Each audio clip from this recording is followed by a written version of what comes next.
Samantha Miller thought she knew exactly what she was getting into when she married billionaire Richard Grayson. A loveless arrangement, her youth and beauty in exchange for financial security. What she didn't bargain for was Emily, Richard's silent, mysterious daughter who hasn't spoken in 2 years, until she looks at Samantha and smiles for the first time. Hidden diaries, secret photographs, a locked drawer in the attic. As Samantha uncovers the dark truth about her new family, she realizes the mansion's walls hide more than just whispers. They conceal a decades-old conspiracy that has already claimed one woman's life. A woman who looks hauntingly familiar, a woman who called her Sammy, the same nickname only Samantha's long-lost mother used. Now, with time running out and dangerous men closing in, Samantha must unravel the twisted web of lies that brought her to Richard Grayson's door. Because this marriage wasn't about money after all, it was about blood. Follow our channel for more gripping stories that will keep you on the edge of your seat. Like and comment where you're watching from, and tell us what secrets you think are buried in the Grayson family past.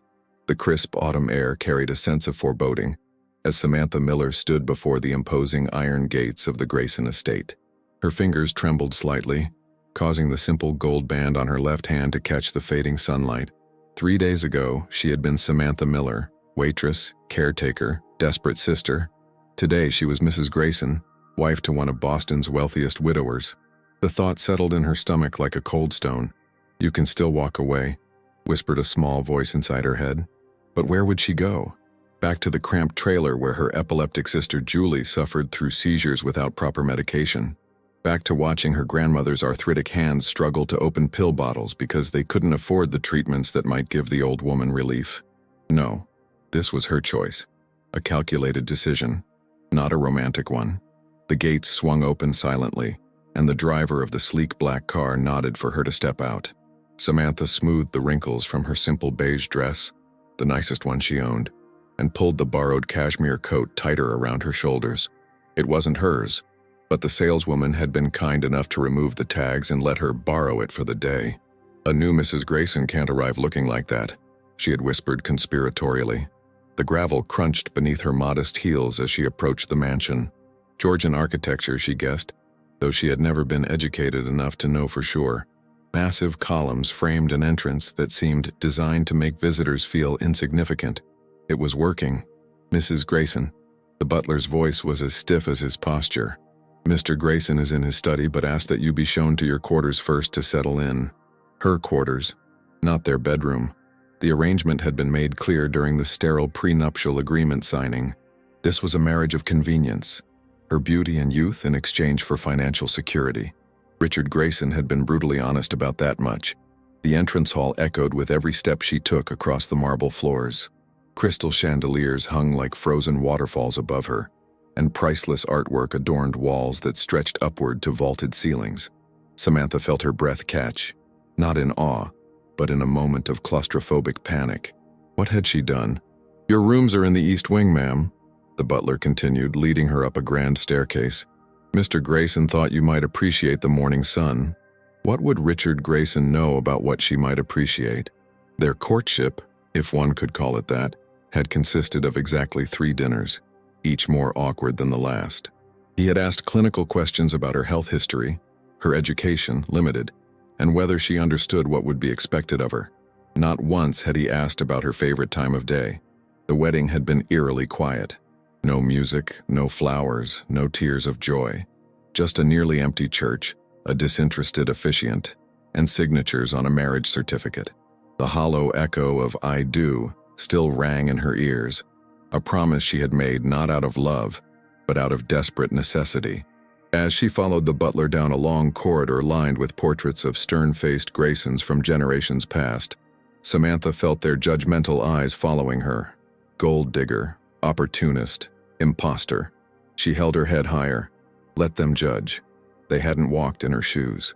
"Your personal items have been unpacked, ma'am," the butler said, opening a door to reveal a suite that was larger than the entire trailer she'd grown up in. "Dinner will be served at 7, Mr. Grayson prefers punctuality." And then she was alone, surrounded by luxurious furnishings that felt alien to her touch. She sat gingerly on the edge of a velvet settee, afraid to disturb the perfect arrangement of the room. For a long moment, she simply breathed, trying to convince herself that the sacrifice was worth it. Julie would get the medical care she needed. Grandma Rose would never worry about choosing between medicine and food again. That was what mattered. A soft sound interrupted her thoughts, so faint she almost missed it. A giggle, muffled and distant, coming from somewhere above her. Samantha frowned. Richard hadn't mentioned other people living in the house besides the staff. Curiosity drew her to her feet. Following the sound, she discovered a narrow staircase partially hidden behind a decorative screen. The steps creaked beneath her weight as she ascended cautiously, the giggles growing slightly louder. The third floor was dimmer, less polished than the rest of the house. A long hallway stretched before her with doors spaced evenly along both sides. At the far end, one door stood slightly ajar, a sliver of golden light spilling into the hallway. Another giggle followed by a rustling sound. Samantha moved toward it, her heart quickening with each step. She wasn't sure why she felt like an intruder. This was supposedly her home now, but something about the secretive nature of the sound made her approach with caution. She peered through the crack in the door, and what she saw made her breath catch. A child's bedroom painted in soft pastels with stars projected onto the ceiling from a small lamp. In the center of a plush carpet lay a girl, perhaps 9 or 10 years old, surrounded by torn paper and colored markers. Her dark hair fell in messy waves around a heart-shaped face, and her fingers moved methodically as she drew in a colorful notebook. Samantha must have made a sound, because suddenly the girl looked up, her large brown eyes fixing directly on Samantha's. There was no surprise in them, no alarm at being discovered, only a deep, penetrating awareness that seemed out of place in a child. For a long, suspended moment, they simply looked at each other. Then, ever so slightly, the corner of the girl's mouth twitched upward. It wasn't quite a smile, more the ghost of one, but it transformed her face entirely, softening the intensity of her gaze. Something twisted in Samantha's chest, a physical ache that spread outward. She hadn't expected this. A child. Richard's child. No one had mentioned a child. She doesn't usually do that with anyone. The deep voice behind her made Samantha jump. She whirled around to find Richard Grayson standing just inches away, his tall frame blocking the light from the hallway. His face, usually a carefully composed mask of business-like indifference, bore an expression she hadn't seen before. Surprise mixed with something that might have been hope. "Mr. Grayson, she began, but he silenced her with a small gesture. "That's Emily," he said quietly. "My daughter." As if hearing her name, the girl looked up at her father, then back to Samantha. The almost smile remained, like a secret shared between them. "She doesn't speak," Richard continued, his voice oddly gentle. "Not since her mother." He trailed off, then added, "She hasn't smiled at anyone in over 2 years. Samantha felt a chill run down her spine. 2 years. The same time frame Richard had mentioned regarding his wife's passing. He had never specified how she died, only that it had been unexpected and tragic. Richard moved past her, entering the room with careful steps. He knelt beside his daughter, murmuring something Samantha couldn't hear. Then he looked back over his shoulder, his steel gray eyes meeting Samantha's with an intensity that made her shift uncomfortably. "Perhaps," he said slowly, "this arrangement may work out better than I anticipated."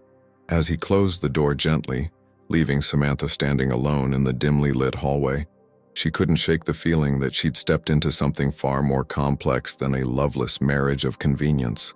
The girl's almost smile haunted her, awakening questions she hadn't known to ask during those clinical dinner meetings. Who was Emily Grayson? What happened to her mother? And why did Richard really bring a stranger into their isolated world? Samantha returned to her room, the luxury suddenly seeming less important than the mysteries that surrounded her. She'd married for money, yes, but as she unpacked the single suitcase containing her meager possessions, she realized she might have traded her freedom for something far more complicated than financial security. She only hoped she wouldn't discover the truth too late. The days that followed Samantha's arrival at the Grayson mansion passed in an uncomfortable blur.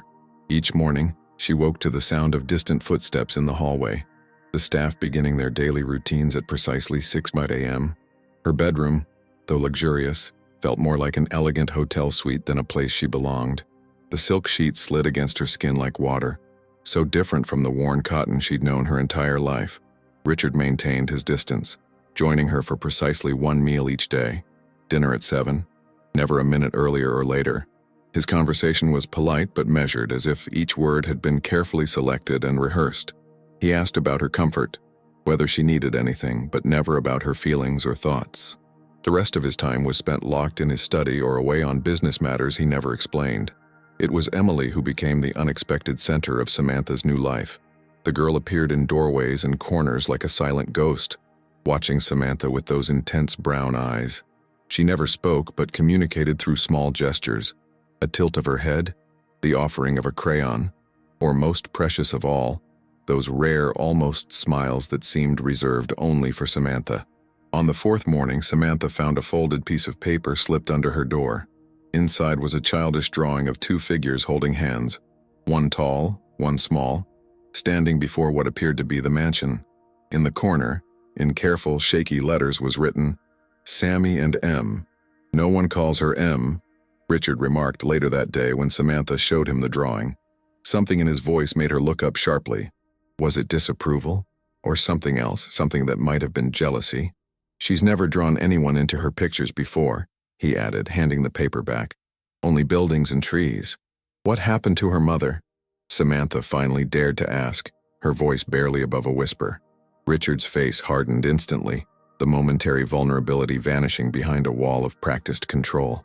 "That's not a topic for discussion," he said coldly. "Emily's care is simple. She needs routine, quiet, and no false promises. That's all you need to concern yourself with." He walked away, leaving Samantha with more questions than answers. That night, sleep eluded her. The mansion creaked and whispered with unfamiliar sounds. Around 3 a.m, driven by restlessness, she slipped from her bed and into the hallway with only a silk robe wrapped around her nightgown. The moonlight streaming through tall windows cast elongated shadows across the marble floors.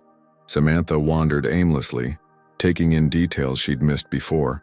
The pattern in the woodwork, the subtle theme of roses in the decor, the way certain rooms seemed untouched, preserved like museum exhibits. Her wandering led her to the 3rd floor, and inevitably to Emily's door. It was closed now, but a faint light shone from beneath it. Concerned, Samantha gently knocked. When no response came, she carefully turned the handle. Emily wasn't in her bed. Instead, she sat cross-legged on the floor, surrounded by drawings, dozens of them, arranged in a perfect circle around her. In the center lay an open book with blank pages. As Samantha watched, Emily picked up a red crayon and meticulously drew a small figure in the corner of a page. "Couldn't sleep?" Samantha whispered. Emily didn't look up but patted the floor beside her. An invitation. Samantha carefully stepped over the drawings and sat down, making sure not to disturb the precise arrangement. Up close, she noticed something strange about the pictures. They seemed to tell a story, a progression of events involving the same figures. A woman, a man, a child, and what appeared to be a car. "These are beautiful," Samantha said softly. "Is this a story you're creating?" Emily finally looked up, her eyes searching Samantha's face with uncomfortable intensity. Then she reached out and touched Samantha's cheek with cool fingers before pointing to one of the drawings. A woman with long, dark hair like Samantha's. "Is that supposed to be me?" Samantha asked. Emily shook her head slowly, then pointed to another drawing, this one showing the woman holding a baby. A chill ran down Samantha's spine, though she couldn't explain why. "Who is she, Emily?" Instead of answering, Emily reached under her pillow and pulled out a small silver key. She pressed it into Samantha's palm, closing her fingers around it with surprising strength. Then she began gathering her drawings, clearly indicating their time together was over. The following afternoon, while Richard was away at a meeting, Samantha helped Mrs. Peterson, the elderly housekeeper, sort through boxes in the sprawling attic. The space was dusty and vast, filled with generations of Grayson history, furniture draped in sheets, trunks filled with clothing, shelves of leather-bound books. "Mrs. Peterson," Samantha began cautiously, "how long have you worked for the Grayson family?" The woman's wrinkled hands paused in their work. 37 years, she replied. "Since before Mr. Richard was born."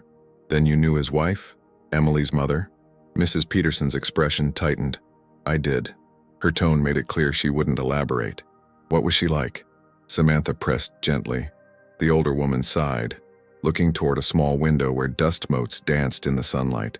"She was complicated, beautiful, like you, but troubled. Always seemed like she was looking for something she couldn't find. Then, as if catching herself, she added, "Mr. Grayson doesn't like us discussing her." Before Samantha could ask more, they were interrupted by a crash from across the attic.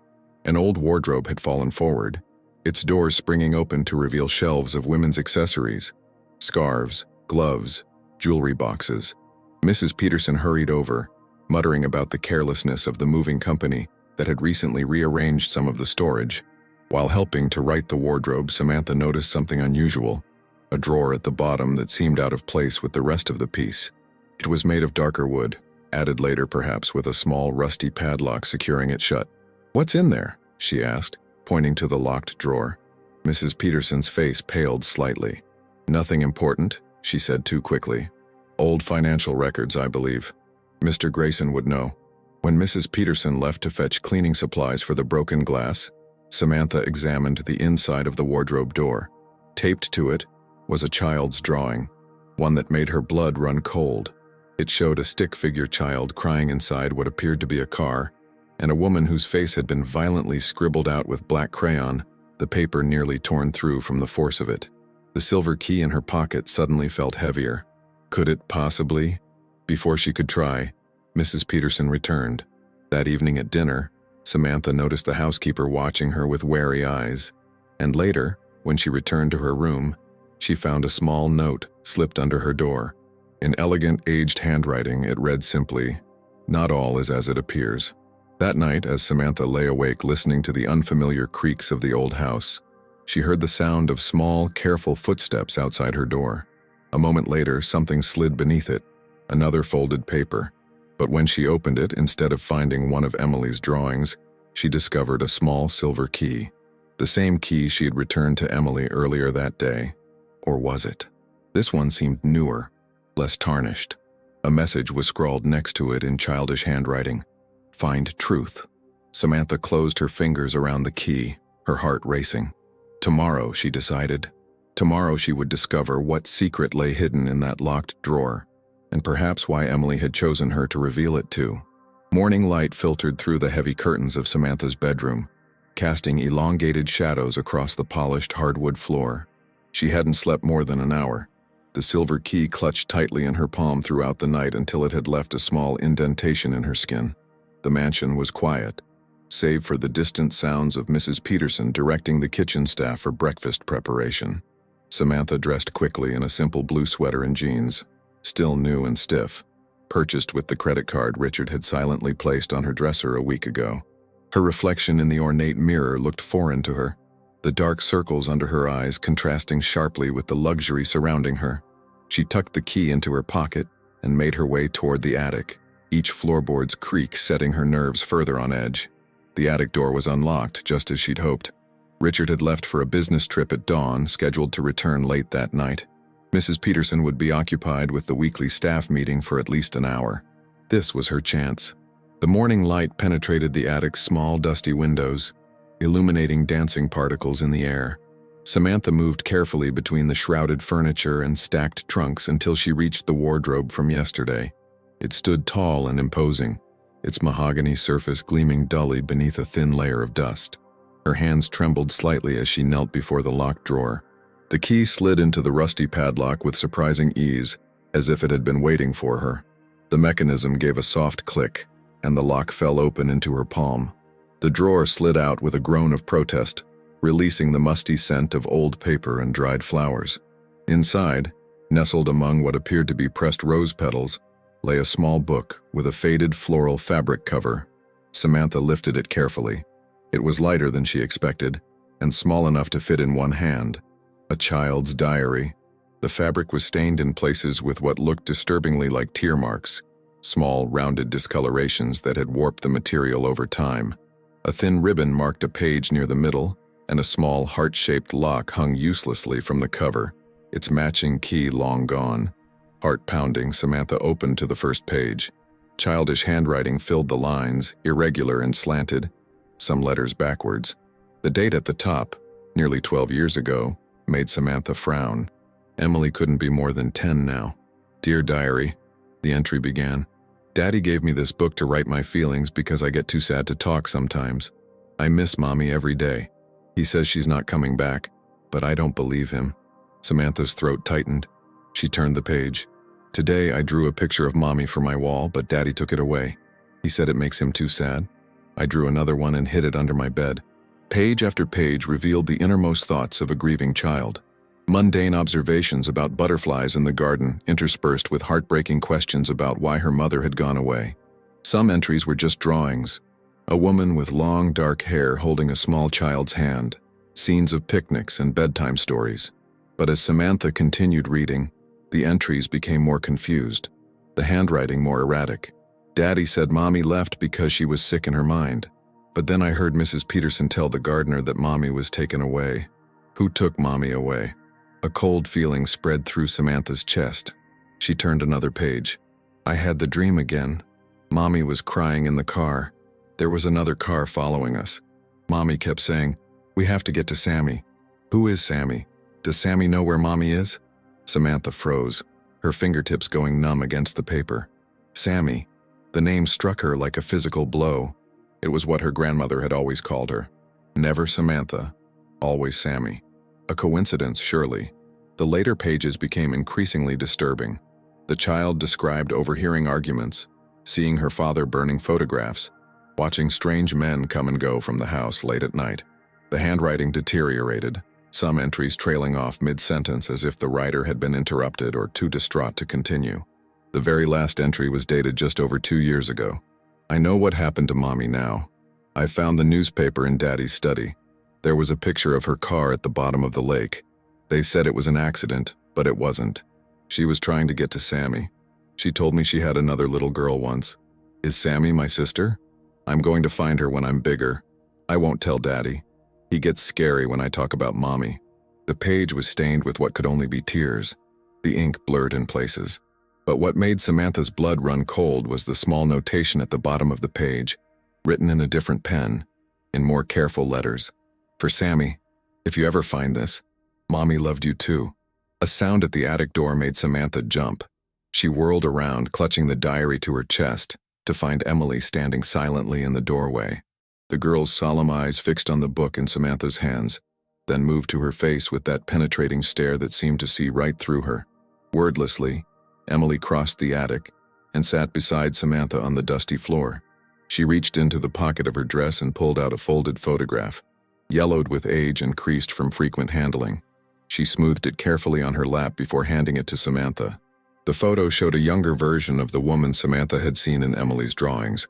Long dark hair, striking eyes, a gentle smile. She was holding a baby, presumably Emily. But what made Samantha's heart stop was the unmistakable location. The woman was standing in front of Grandma Rose's trailer, the distinctive chipped blue paint and crooked steps immediately recognizable. "This is your mother?" Samantha whispered, her voice barely audible. Emily nodded slowly, then pointed to the woman in the photo, and then to Samantha's face back and forth several times. "You think I look like her?" Samantha's voice shook. Emily shook her head emphatically, her eyes widening with frustration at her inability to communicate. She grabbed the diary from Samantha's hands and flipped frantically through the pages until she found what she was looking for, a pressed flower taped to one of the back pages. Beneath it was written, "Sammy's favorite, bluebells, bluebells." Samantha felt dizzy suddenly. How could Emily know that bluebells had been her favorite since childhood? The tiny flowers grew wild behind her grandmother's trailer, and she had pressed dozens of them between the pages of her school books over the years. Before she could process this revelation, heavy footsteps sounded on the attic stairs. Emily's eyes widened in alarm. Samantha barely had time to close the diary before Richard appeared in the doorway, his expression darkening from surprise to rage when he saw what they were doing. "What the hell is this?" he demanded, striding toward them with unexpected speed. He snatched the diary from Samantha's hands, his face transforming with fury when he recognized it. "Where did you get this? This is private family property." "I found it," Samantha said, rising to her feet and stepping protectively in front of Emily. "And I have questions, Richard. Many questions." "This is none of your business," he hissed, his composure completely shattered. "You were brought here for a specific purpose, to provide stability for Emily, not to dig through our past." "Whose past exactly?" Samantha challenged, her fear giving way to anger. Because this diary mentions someone named Sammy. My grandmother has called me Sammy my entire life. Richard's face went completely blank, a mask sliding into place. When he spoke again, his voice was controlled, frigid. You're imagining connections that don't exist. This ends now. He turned on his heel, taking the diary with him. At the doorway, he paused. Emily, come. It's time for your medication. Emily didn't move, her small hand finding Samantha's and holding tight. Now, Emily! Richard's voice cracked like a whip. The girl flinched, but stood her ground, her chin lifting in a gesture so familiar it made Samantha's heart ache. It was exactly the way her own mother had looked in the few photographs Samantha had of her, defiant even in fear. I'll bring her down in a moment, Samantha said quietly. Please, Richard, let's talk about this calmly. For an instant, something like pain flashed across his features. Then it was gone, replaced by cold determination. You have until dinner to forget what you saw today. After that, we'll need to reconsider our arrangement. He left without another word, the diary clutched in his white-knuckled grip. The threat in his words hung in the air like poison. Emily's small fingers tightened around Samantha's hand. When Samantha looked down, the girl was staring up at her with tears streaming silently down her face. She raised her free hand to touch Samantha's cheek, then her own, then back again, a question in her eyes that Samantha was finally beginning to understand. The following morning dawned cold and gray, heavy rain lashing against the windows of the Grayson mansion. Samantha stood at the entrance, watching the chauffeur bring the car around, her mind racing with the fragments of information she'd gathered.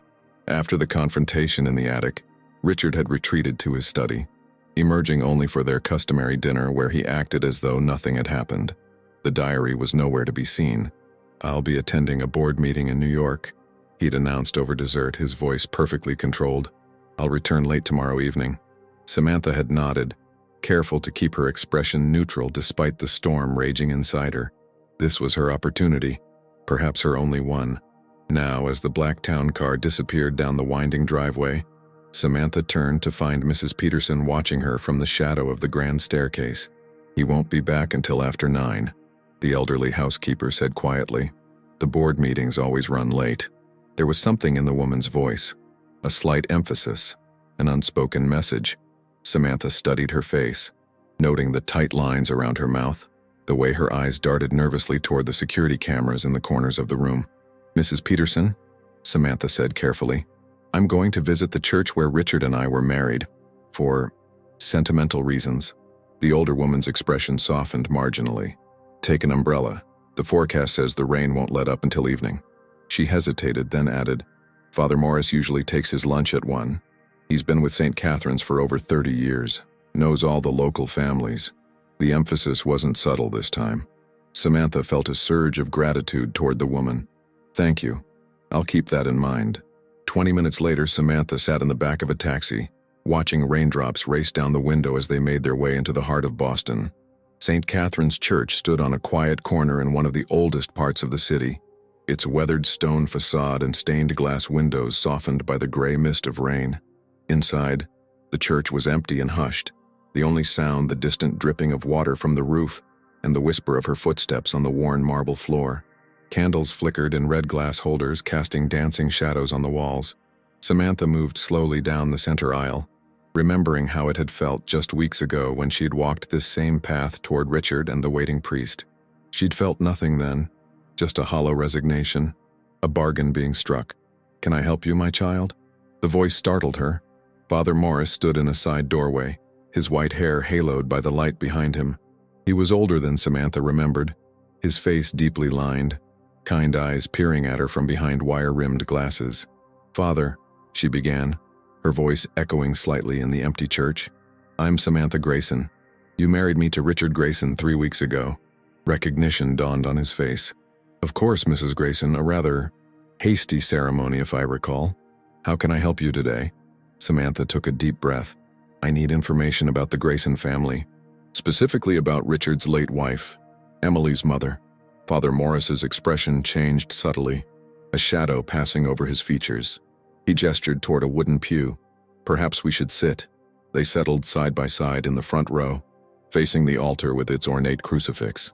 The priest folded his hands in his lap, seemingly gathering his thoughts. What has prompted this inquiry, if I may ask? His tone was gentle, but Samantha detected a note of caution. I've found inconsistencies in what I've been told, she answered carefully. And I believe Emily, my stepdaughter, is trying to tell me something important about her mother. Father Morris nodded slowly. The poor child. She hasn't spoken since the tragedy, from what I understand. What tragedy exactly? Samantha pressed. Richard never specified how his wife died. The priest gave her a long, measuring look. It was ruled an accident. Her car was found at the bottom of Meadow Lake, about 20 miles north of here. The authorities determined she lost control during a rainstorm much like today's. When was this? A little over 2 years ago. He paused, then added, She's buried in the cemetery behind the church. Richard arranged it despite the circumstances. Samantha's pulse quickened. What circumstances? Father Morris sighed heavily. Mrs. Grayson, what I'm about to tell you is a matter of public record, but Richard has gone to great lengths to keep it quiet. His wife, Emily's mother, had been receiving treatment for mental health issues. There were incidents, erratic behavior. Richard had her committed to Lakeside Psychiatric Hospital several times in the years before her death. A chill ran through Samantha. Did you know her well? I baptized Emily, he replied, and I counseled her mother occasionally. She was a troubled soul, but there was a gentleness to her. She was devoted to Emily. He hesitated, then added, She often spoke of another child, a daughter she had been separated from. The doctors called it a delusion, but she was convinced this child existed. Samantha's hands began to tremble. Did she ever mention this child's name? She called her Samantha. Father Morris said quietly. She believed her first husband had taken the child and disappeared. Richard maintained it was a fantasy created by her illness. The world seemed to tilt around Samantha. Father, my mother disappeared when I was 3 years old. My father told me she abandoned us. I was raised by my grandmother, who has always called me Sammy. Father Morris's eyes widened. My God, he whispered. What was her name? Samantha asked, her voice barely audible. Richard's wife. What was her first name? Elizabeth, he answered. Elizabeth Carter, before she married Richard. The name hit Samantha like a physical blow. Elizabeth. Her mother's name was Elizabeth Miller. Could it possibly be? Is there a record? A death certificate? A newspaper article? Anything? Father Morris rose slowly. Come with me. He led her to a small office off the main sanctuary. Rain drummed against a single window as he unlocked a filing cabinet and extracted a thin folder. Parish records, he explained, and a few newspaper clippings I keep on local families. He spread the contents on his desk. There was a marriage certificate for Richard Grayson and Elizabeth Carter, dated 12 years ago, a baptismal record for Emily Grace Grayson, and a small newspaper clipping with the headline, Local Businesswoman Dies in Tragic Accident. The article was brief, mentioning that Elizabeth Grayson, wife of prominent Boston entrepreneur Richard Grayson, had died when her car plunged into Meadow Lake during a storm. It noted she was survived by her husband and daughter, and that services would be private. But it was the grainy photograph accompanying the article that made Samantha's blood run cold. Though older than in the few pictures Samantha possessed, the woman's features were unmistakable. The same high cheekbones, the same slightly crooked smile, the same deep-set eyes that looked back at Samantha from her own mirror every morning. This is my mother, she whispered, her finger tracing the outline of the woman's face. This is Elizabeth Miller. Father Morris stared at her in shock. But that would mean that Emily is my half-sister, Samantha finished. And Richard knew. He must have known who I was when he arranged our marriage. The priest's face had gone pale. Mrs. Grayson, if what you're suggesting is true, I need to see her grave, Samantha interrupted, already moving toward the door. Despite Father Morris's protests about the worsening rain, Samantha followed him through the cemetery, her shoes sinking into the sodden earth between the headstones. At the far corner, beneath a weeping willow, stood a simple granite marker. Elizabeth Carter Grayson, beloved mother, finally at peace. The date of death matched what Father Morris had told her. Samantha knelt in the mud, rain soaking through her clothes as she traced the letters with trembling fingers. My mother didn't abandon me, she whispered, tears mixing with raindrops on her face.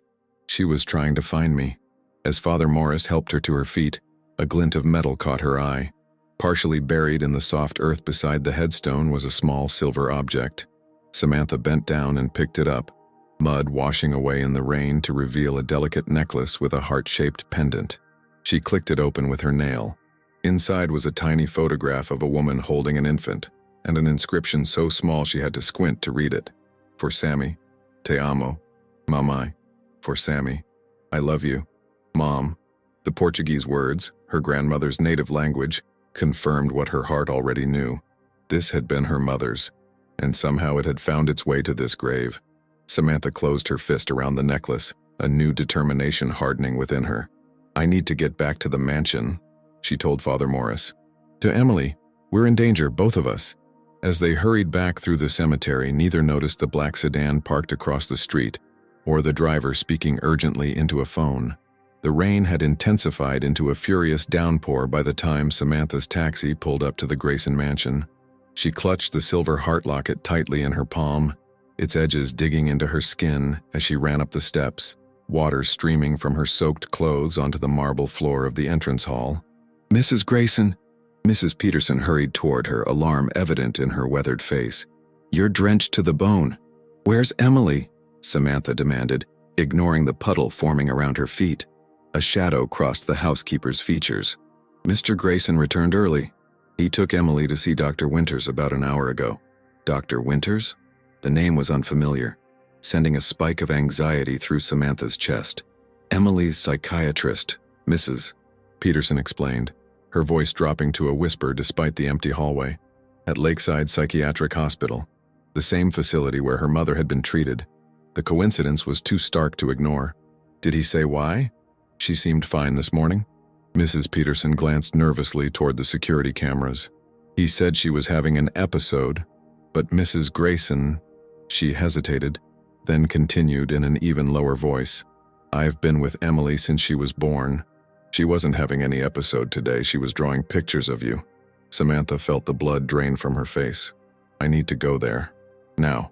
You need to change first, Mrs. Peterson insisted, already steering her toward the stairs.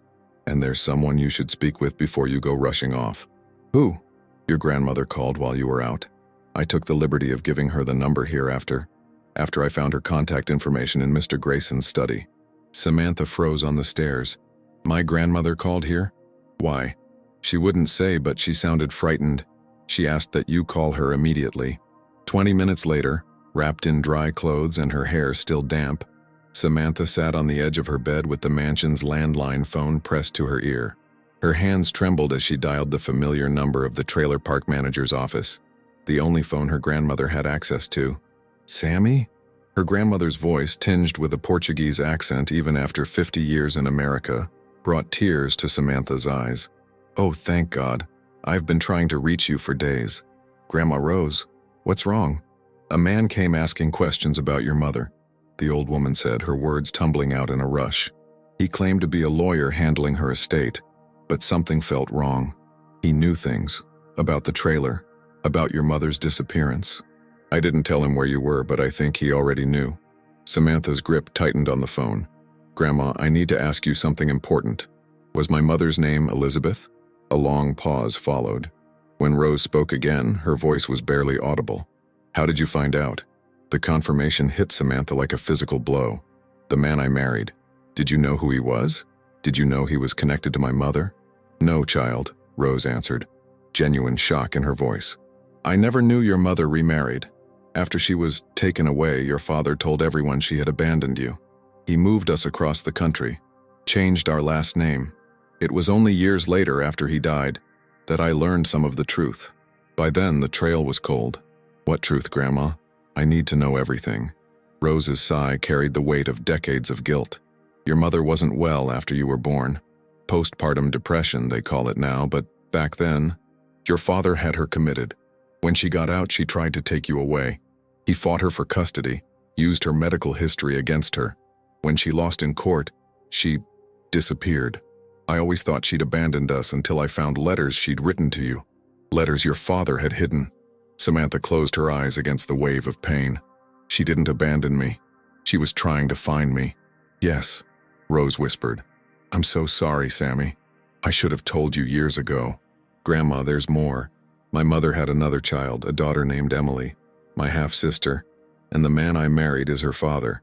The silence that followed was deafening. When Rose finally spoke, her voice shook with emotion. Santa Maria, he found you on purpose, but why? I don't know yet, Samantha admitted. But Emily is in danger. I think we both are. I found Mom's diary, letters, photographs. Richard has been hiding the truth for years. You need to leave that house, Rose urged. Come home, bring the girl if you must, but get out now. I can't leave without Emily, Samantha said firmly. Richard took her to the psychiatric hospital where Mom was treated. I need to get her out. Be careful, Philha, Rose pleaded. If this man went to such lengths to find you, to marry you under false pretenses, there's no telling what he's capable of. I'll call you as soon as I can, Samantha promised. And Grandma, I love you. Te amo, Sammy. Deus te proteja. After hanging up, Samantha sat motionless on the edge of the bed, trying to process everything she'd learned.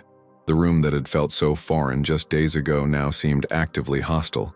A beautiful prison designed to keep her compliant while Richard executed whatever plan he had set in motion by bringing her into his home.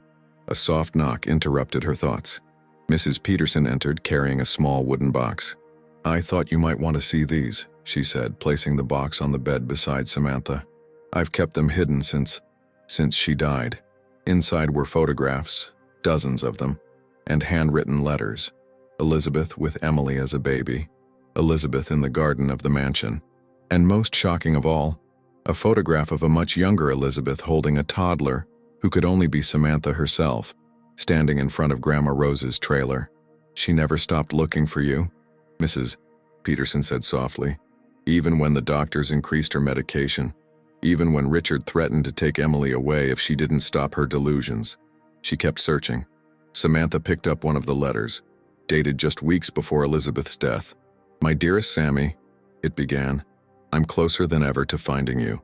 A private investigator has located a young woman in Arizona who matches the age and description of my beautiful little girl. If it's you, know that I never abandoned you. I have fought every day to find you again. Your sister Emily asks about you constantly, though she has never met you. I've shown her your baby pictures so many times that she feels she knows you. Soon, we will be together, all of us. Richard cannot stop me this time. Tears streamed down Samantha's face as she carefully refolded the letter. He did stop her, didn't he? The car accident? Mrs. Peterson's eyes filled with tears. I can't prove anything, but she was a careful driver, especially in the rain, and she called me that night just before she left. She was excited, jubilant even, said she was going to get definitive proof of your existence and that not even Richard could deny it. And then she conveniently drove off a bridge. Samantha finished bitterly. The housekeeper nodded grimly. When Richard told me he was marrying again, I never connected the dots. It wasn't until I saw you, saw how you looked so much like her, that I began to wonder. Why is Emily at the psychiatric hospital? Samantha asked, rising to her feet with newfound determination. After your confrontation yesterday, Emily became defiant. She refused to take the medication Richard insists she needs. When he tried to force her, she threw the pills across the room and ran to your bedroom, locking herself inside. He had security break down the door. Mrs. Peterson's voice broke. She was clutching a photograph of you and her mother. Richard said she was having a psychotic episode, like Elizabeth used to have.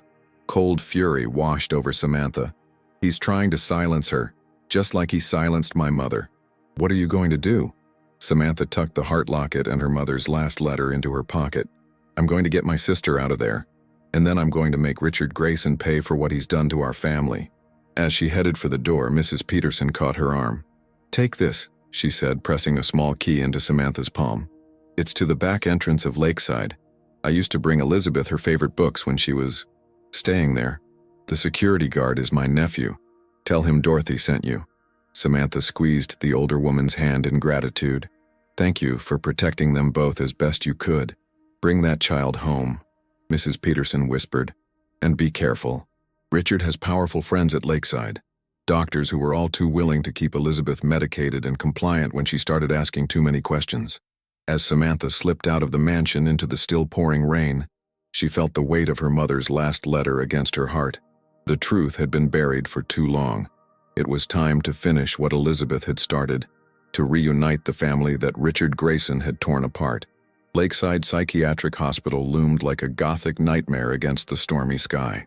The Victorian-era building's stone facade was streaked dark with rain, its windows glowing with an eerie yellow light that barely penetrated the gloom of the late afternoon.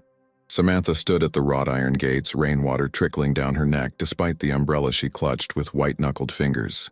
The taxi had dropped her at the main entrance, but Samantha had circled around to the service road Mrs. Peterson had described.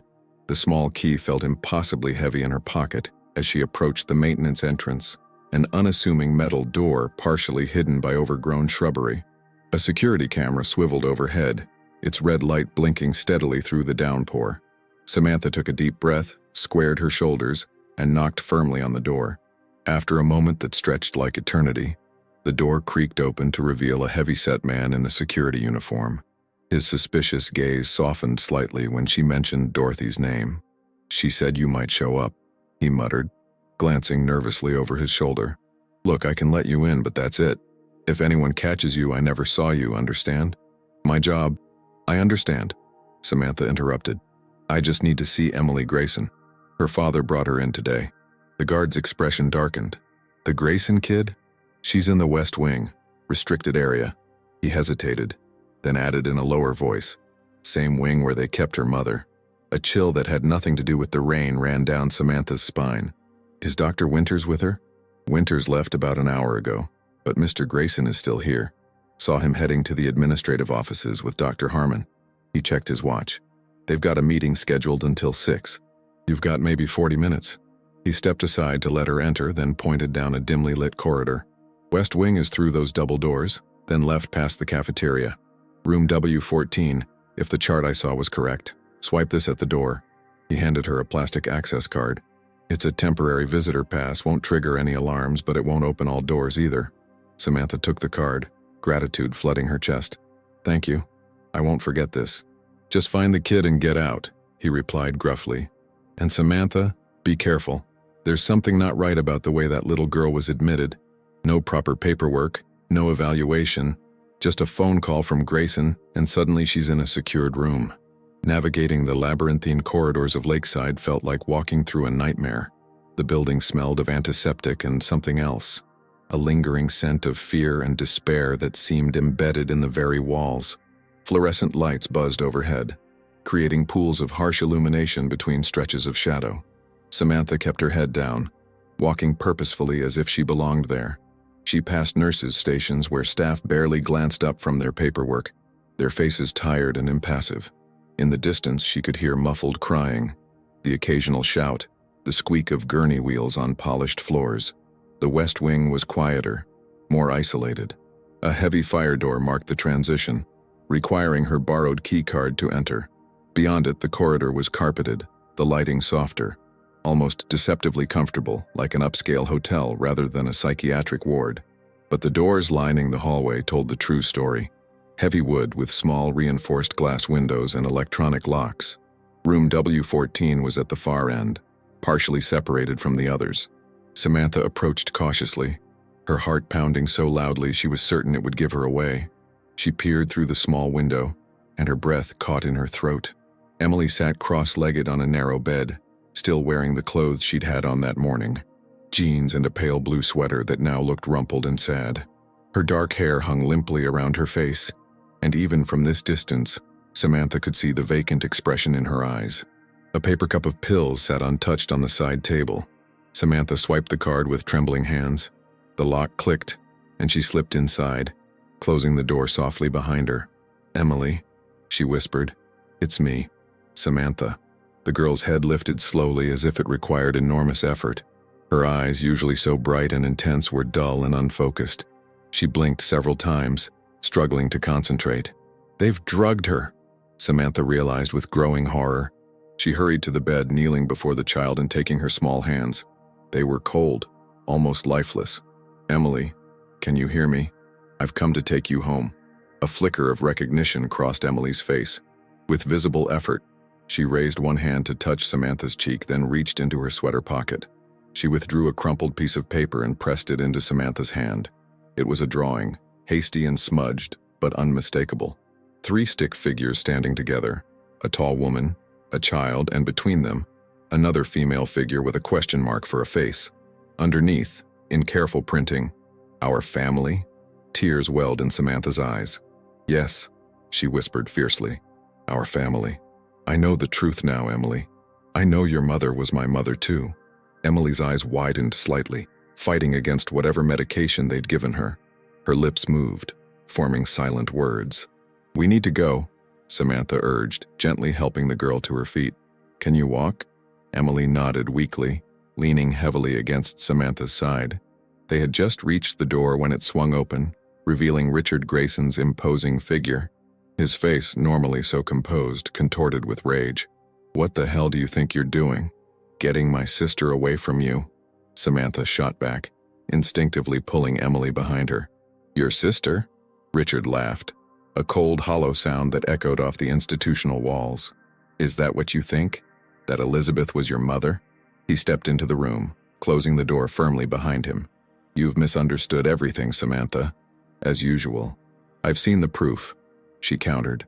"The diary, the photographs, my grandmother's confirmation. Elizabeth Miller was my mother. You knew that when you sought me out, when you arranged our marriage. The question is why?" Something shifted in Richard's expression. A calculation, a reassessment. "You're as stubborn as she was," he said finally. "Fine. You want the truth? Elizabeth was your mother.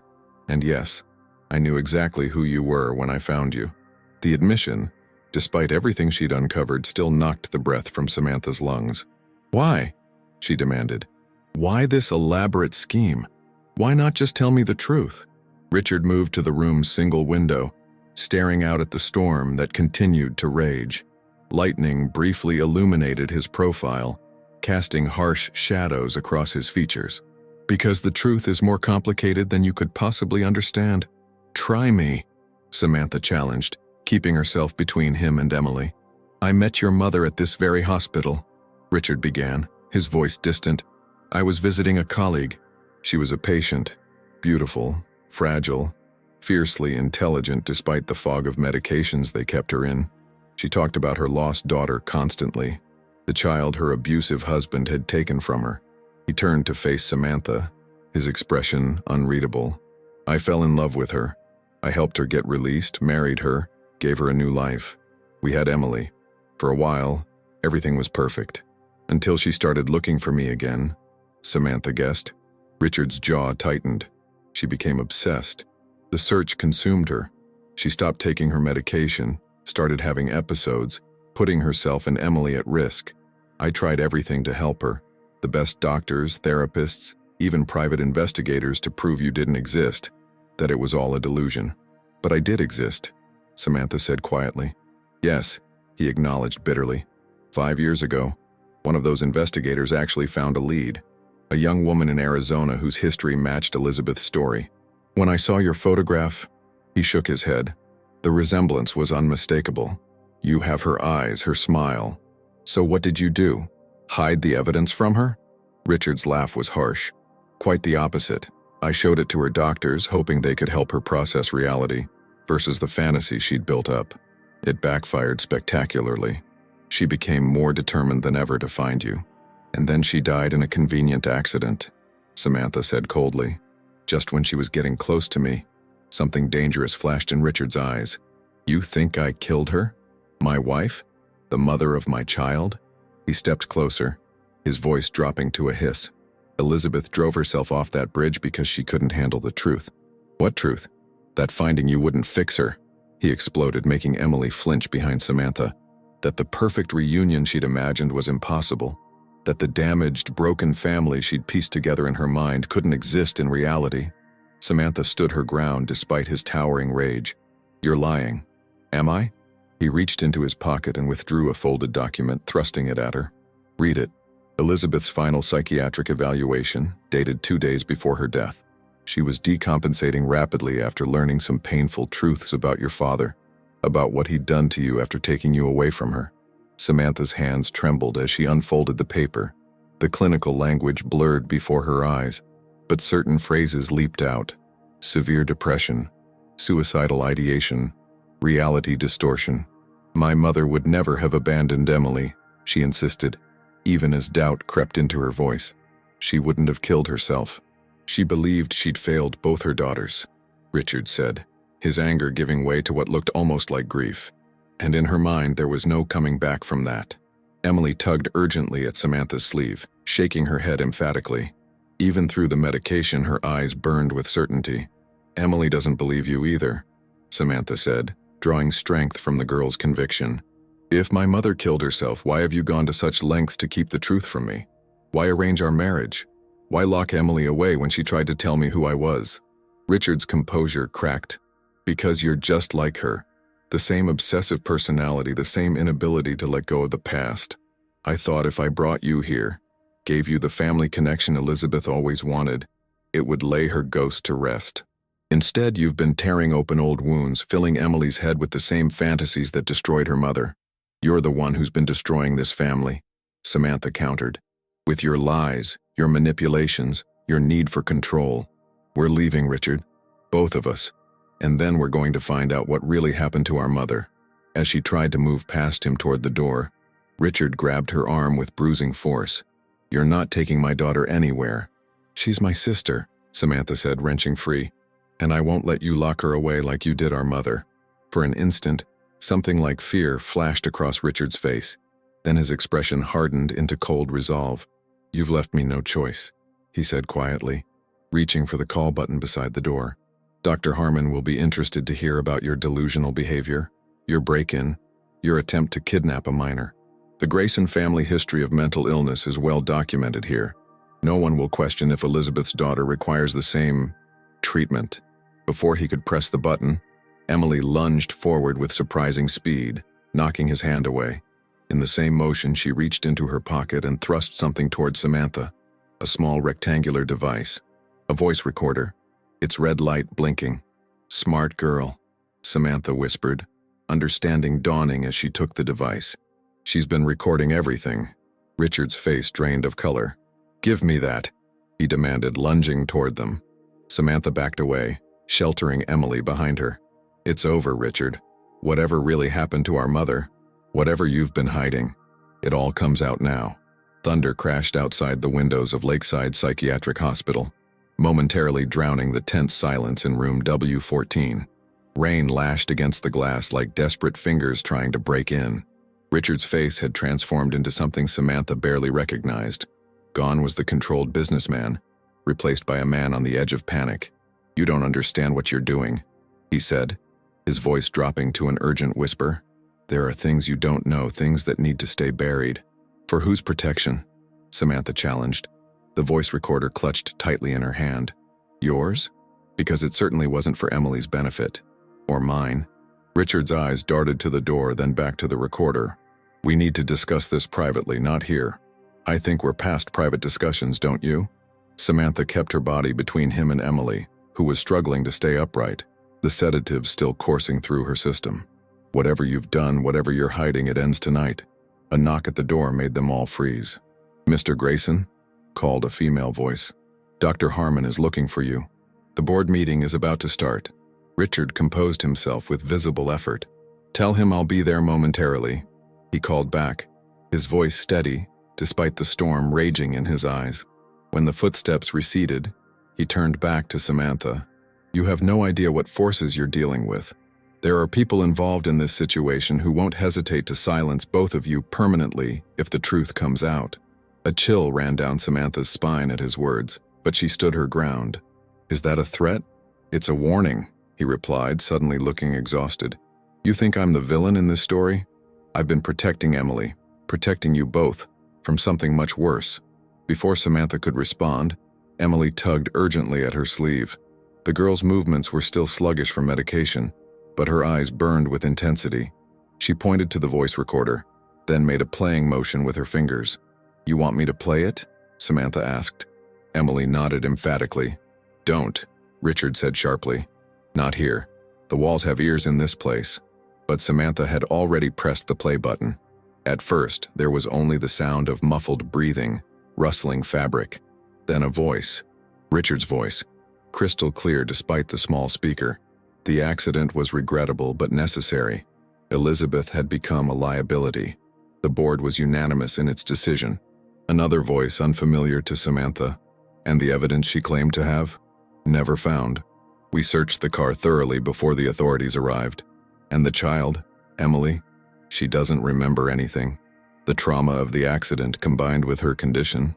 She hasn't spoken a word since that night. And if she starts speaking again, children her age are impressionable, but they remember more than we give them credit for. That's what the medication is for. Doctor, Harmon has been very accommodating. The recording ended abruptly. In the silence that followed, Samantha could hear the blood rushing in her ears, feel the violent pounding of her heart against her ribs. She stared at Richard, horror and disgust twisting her features. "You killed her," she whispered. "Our mother. You murdered her and made it look like an accident." Richard's face had gone ashen. "It wasn't like that," he began. But Emily suddenly lurched forward, her small body vibrating with fury despite her drug-induced weakness. She grabbed a notepad from the bedside table and a pen, scribbling frantically before thrusting it at Samantha.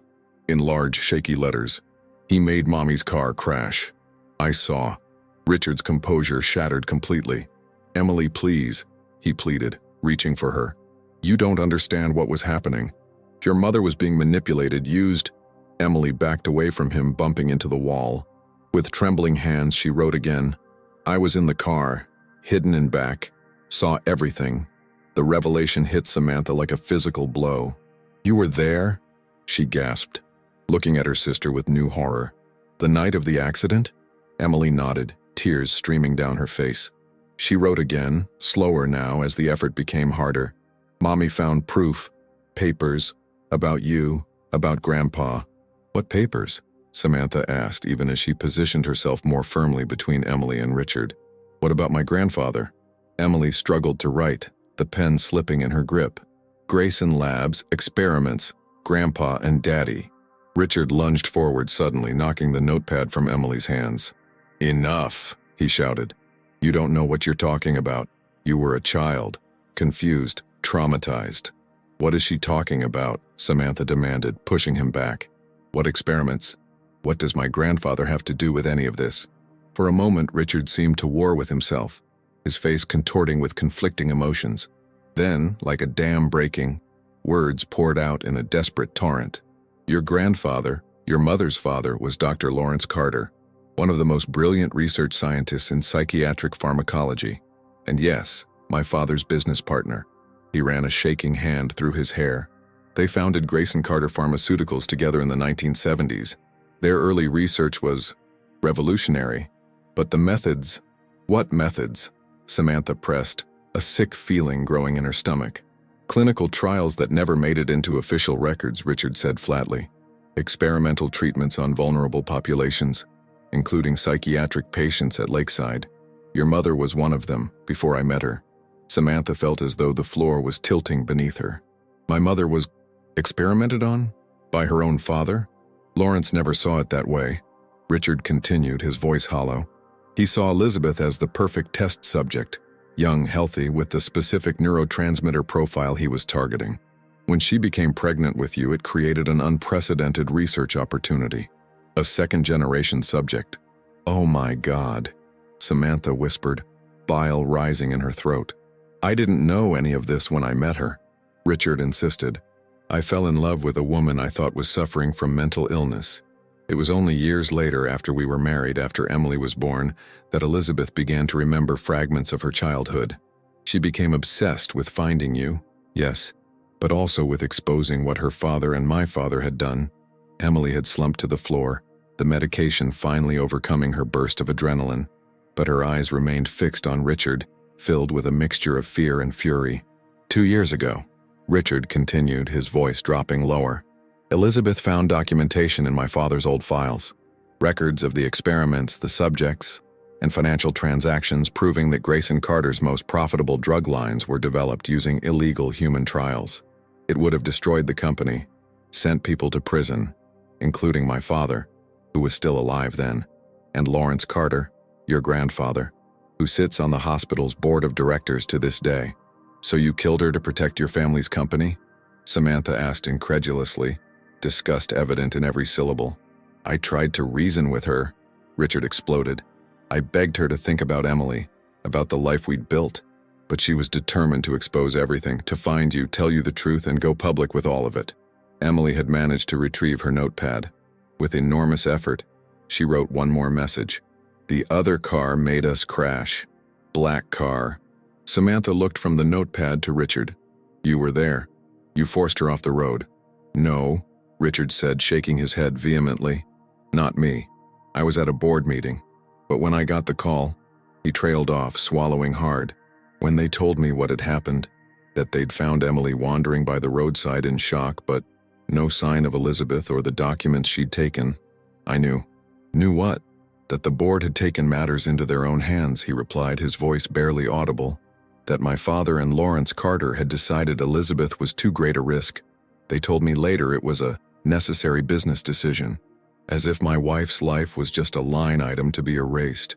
Samantha felt sick. And you've been covering for them? All this time? I've been trying to protect Emily, Richard insisted. They made it very clear that if I didn't play along, if I raised any questions about Elizabeth's death, Emily would have an accident too, or would be deemed mentally unstable and committed permanently. So you drugged her instead, Samantha said bitterly. Kept her silent with medications, isolated from the world. The minimum necessary to keep her safe, Richard countered. To keep the board believing she didn't remember, didn't know anything. And me? Where do I fit into this twisted plan? Richard's shoulders sagged. After my father died last year, I found Elizabeth's research. Everything she'd compiled about you, about the experiments. I thought if I brought you into our lives, gave Emily the sister she'd always wanted, fulfilled Elizabeth's wish to reunite her daughters, maybe I could begin to atone. By lying to me, manipulating me, marrying me under false pretenses? I couldn't tell you the truth, he hissed. Lawrence Carter is still on the board. If he knew who you really were, what you might know about your mother's research, the implication hung heavy in the air between them. Emily had crawled to Samantha's side, leaning against her legs for support. Her small hand found Samantha's and squeezed with surprising strength. We need to get out of here, Samantha said quietly. Both of us. Now. Richard's face contorted with conflict. Then, making a visible decision, he reached into his pocket and withdrew a set of car keys. Take my car. It's in the private lot behind the administrative wing. Security won't stop you if you're driving it. He scribbled an address on the back of a business card. Go here. It's a lake house registered under a different name. You'll be safe there until I can figure something out. Samantha hesitated, every instinct screaming that this could be another trap. But Emily was already nodding, tugging at her hand. Why should I trust you now? Samantha asked, even as she took the keys. Richard's smile was bitter, empty. You shouldn't, but Emily does, for whatever that's worth. He glanced at his watch. The board meeting starts in 5 minutes. I'll keep them distracted for as long as I can. Take the service corridor. Dorothy's nephew will help you get to the parking lot. As Samantha gathered Emily into her arms, supporting her weight, Richard opened the door carefully, checking that the hallway was clear. Before they slipped out, he caught Samantha's arm one last time. Elizabeth would be proud of you, he said softly. Of both of you. She never gave up fighting for the truth. Don't give up either. The storm had transformed into an apocalyptic deluge by the time Samantha guided the sleek black sedan down the winding forest road toward the lake house. Rain hammered against the windshield with such ferocity that even the highest wiper setting barely provided visibility. Occasional flashes of lightning illuminated the dense pine trees that crowded the narrow road, their shadows dancing like specters in the night. Beside her, Emily had finally succumbed to the sedatives, her small body curled awkwardly in the passenger seat, head resting against the window. Her face, relaxed in sleep, looked younger, more vulnerable, a stark reminder of how much she'd endured in her short life.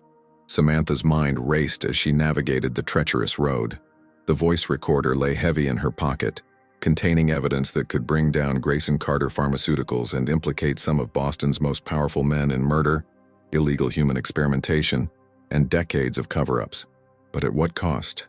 Richard's warning about the board's reach echoed ominously in her thoughts. The lake house materialized out of the darkness, a modern structure of glass and cedar perched on a rocky promontory overlooking the churning waters of what Samantha realized must be Meadow Lake. the same lake where her mother's car had been found. A chill that had nothing to do with the rain seeped into her bones. "Em," she said softly, gently shaking her sister's shoulder. "We're here." The girl stirred, her eyes flickering open with visible effort. The drugs were still coursing through her system, making her movements sluggish and uncoordinated.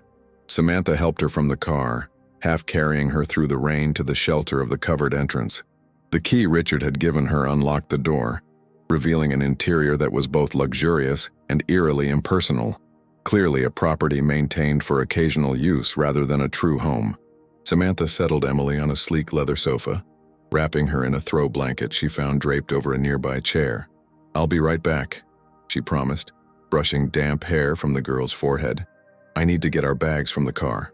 Outside, the storm's ferocity had intensified.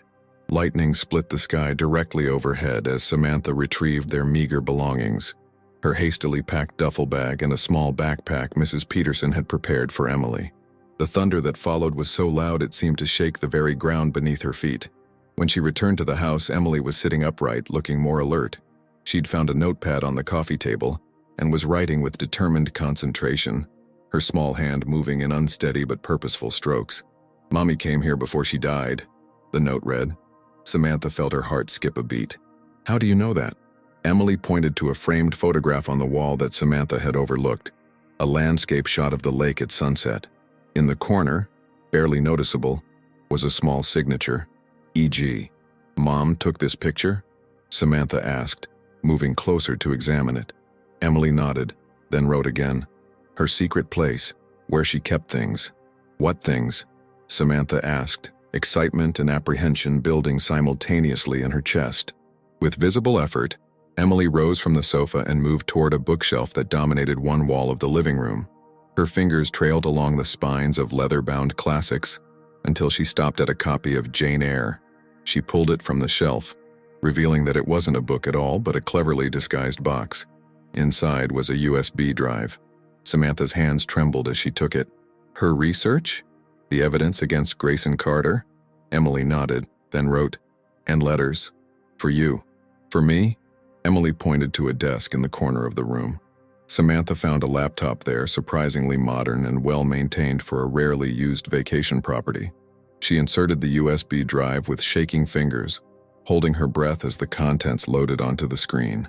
Dozens of folders appeared, meticulously organized and labeled. Research, financial records, clinical trials, legal documentation, and one simply titled, Samantha. With a racing heart, Samantha clicked on it. Inside was a video file dated 2 days before Elizabeth's death. She hesitated, then pressed play. Her mother's face filled the screen, older than in the photographs Samantha had seen, lines of stress and exhaustion etched around her eyes, but unmistakably the woman from her fragmented childhood memories. Elizabeth's dark hair was pulled back in a loose ponytail, and she wore a simple blue sweater that brought out the same eyes Samantha saw in her own mirror every day. "Samantha," Elizabeth began, her voice soft but steady. "My beautiful girl, if you're watching this, then I've found you at last, or you found me. Either way, the separation that has haunted me every day for the past 20 years is finally over." Tears welled in Samantha's eyes, spilling down her cheeks as she listened to her mother's voice, a sound she had forgotten until this moment. "There's so much to tell you," Elizabeth continued. "So much you deserve to know. About why I left, about the people who kept us apart, about the terrible things that were done to us both. But first, I need you to know one thing beyond any doubt. I never abandoned you. I fought for you with everything I had. Your father, the man who raised you, took you away when the courts granted him custody, disappeared with you across the country. I spent years searching, using every resource I could access." Elizabeth's eyes glistened with unshed tears. "I never stopped looking, even when they told me I was delusional, even when they drugged me into compliance, even when they said you were just a figment of my damaged mind. I knew. A mother knows. And now I have proof." She held up a folder filled with documents. "These papers prove everything. The experiments my father conducted on me during my pregnancy with you. The custody battle your father won using falsified psychological evaluations.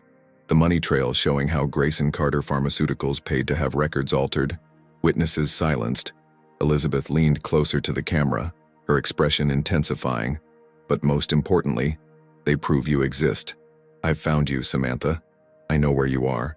Tomorrow I'm coming to get you to show you these documents to reunite you with your sister Emily, who has been asking about you her entire life. She smiled then, a smile so achingly familiar that Samantha had to pause the video. Overwhelmed by a rush of recognition and grief, Emily had moved to stand beside her, watching the screen with complete focus despite her drugged state. She pressed play again with a small, determined finger. I know Richard suspects what I'm doing, Elizabeth continued, her smile fading. He thinks I'm having another episode, but this is different.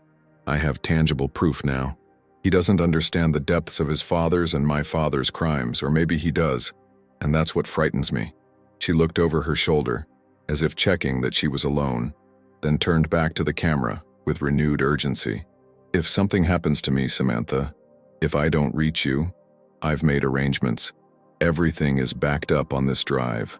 The original documents are hidden where they'll never find them, and Emily knows more than they realize. She remembers. She understands. Elizabeth touched the screen gently as if trying to reach through time and space to touch her daughter's face. I love you, Sammy. I've loved you every second of every day since you were born. Whatever happens, know that. And know that your sister loves you too, without ever having met you.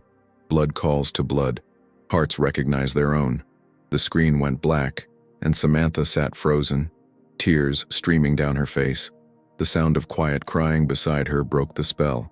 Emily was weeping silently, her small shoulders shaking with the force of her grief. Samantha pulled her sister into a fierce embrace, holding her as they both mourned the woman who had fought so desperately to keep her family together. After several minutes, Emily gently extracted herself and wrote on her notepad, "There's more. Show you." She guided Samantha to the other folders on the drive. Meticulous documentation of decades of unethical research, financial fraud, and manipulation of psychiatric patients. Names of board members, dates of experiments, bank transfers, falsified records. Elizabeth had assembled an airtight case against Grayson Carter Pharmaceuticals and the men who ran it. This is why they killed her, Samantha whispered. This would have destroyed them all. Emily wrote, she hid papers here too, behind painting. Following her sister's direction, Samantha moved to a landscape painting hanging above the fireplace. Behind it was a small wall safe. Do you know the combination? She asked. Emily nodded and wrote a series of numbers. 7, 16, 22, 3. What do they mean? Your birthday, my birthday. The combination worked. Inside the safe was a waterproof document case containing the original papers Elizabeth had mentioned in her video. Birth certificates, court records, laboratory reports, handwritten research notes, financial statements. At the bottom of the pile was a sealed envelope with "For Samantha" written on the front in elegant handwriting. Inside was a brief letter, the ink slightly smudged as if written in haste. My dearest Samantha, if you're reading this, something has gone wrong. Trust Emily. She knows more than she can say. Richard is complicated, part victim, part perpetrator, but he loves our daughter in his way. The truth about what was done to us is all here, but be careful. These men will stop at nothing to protect themselves. Remember that love is stronger than blood, stronger than science, stronger than the evil men do. You and Emily are my heart beating in two bodies. Find each other, protect each other, and if you can, finish what I started. With eternal love, Mom. As Samantha carefully refolded the letter, a flash of headlights swept across the windows of the lake house. A vehicle was coming up the drive, moving slowly, deliberately, despite the storm. Emily's eyes widened in fear. She wrote frantically, "Not Daddy. Black car." Samantha moved quickly to the window, peering through the rain. A black SUV with tinted windows had stopped at the edge of the property. Two men in dark raincoats emerged, their movements purposeful and methodical. "We need to go," Samantha said, shoving the documents back into the case and grabbing the USB drive. "Now." Emily was already moving, pointing toward a door at the rear of the house. Together, they slipped out onto a covered deck just as the sound of breaking glass came from the front entrance. The rain provided cover for their footsteps as they descended a wooden staircase that led down to the lake's edge where a small boathouse stood. Inside, alongside an expensive speedboat, was a simple rowboat. Emily pointed to it emphatically, then to the far shore of the lake visible only when lightning illuminated the churning waters. "It's too dangerous," Samantha protested, looking at the violent storm and her sister's weakened condition. Emily shook her head firmly, writing with shaking fingers, "Only way. Trust me." Samantha hesitated for a split second, then made her decision. She helped Emily into the rowboat, tucked the document case securely inside her jacket, and pushed off from the boathouse dock just as flashlight beams began sweeping the shoreline. The small boat pitched violently in the angry waters, rain lashing their faces as Samantha rowed with desperate strength. Emily clung to the sides, her face pale but determined in the darkness. Neither of them looked back as the sounds of shouting faded behind them. Lightning cracked overhead, illuminating their path across the lake, the same lake that had claimed their mother's life 2 years earlier. But as they approached the far shore, something unexpected came into view. A small dock with a light glowing softly despite the storm. A figure stood waiting, umbrella in hand. As they drew closer, Samantha gasped in recognition. Richard Grayson, soaked to the skin despite the umbrella, reached out to help them secure the boat. "You made it," he said, relief evident in his voice. "Thank God." "How did you know we'd come this way?" Samantha demanded, still wary despite his apparent concern. "Because it's the escape route Elizabeth and I planned years ago in case the board ever discovered her research," he answered simply. Emily remembered. The girl nodded, a look of understanding passing between her and Richard. Complex, painful, but somehow resolute. "The men at the house?" Samantha asked as they hurried toward a waiting car. "Lawrence Carter's security team," Richard confirmed grimly. "The board knows you have the evidence. They'll stop at nothing to get it back." "Why are you helping us?" Samantha challenged, even as she helped Emily into the back seat. "You've been part of the cover-up for years." Richard's face was a mask of regret and determination in the dim light. "Because Elizabeth was right about everything, and because I failed her once before." He handed Samantha a set of keys. "I won't fail her daughters too." As they drove away from the lake, Emily reached for Samantha's hand from the back seat. For the first time since they'd met, she spoke, her voice soft and rusty from disuse, but crystal clear in the quiet car. "Family. Some secrets are buried so deep that uncovering them changes everything we thought we knew about ourselves." Samantha entered the Grayson mansion believing she was making a calculated sacrifice for her family's security. Instead, she discovered that family itself was what had been stolen from her, hidden behind a wall of lies, medication, and corporate power. What would you have done in her position?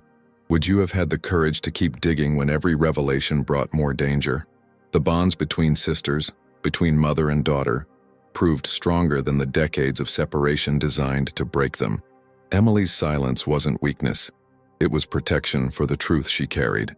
Sometimes those who cannot speak hold the most powerful stories within them. And sometimes the family we choose to fight for matters more than the comfort we sacrifice to find them. Richard's path reminds us that redemption is rarely simple, that good people can make terrible choices when trapped between love and fear. As Samantha and Emily face an uncertain future, they carry with them the most powerful weapon against darkness, the truth their mother died to protect. Remember, the most important stories are those that connect us to our past, illuminate our present, and give us courage to face whatever comes next.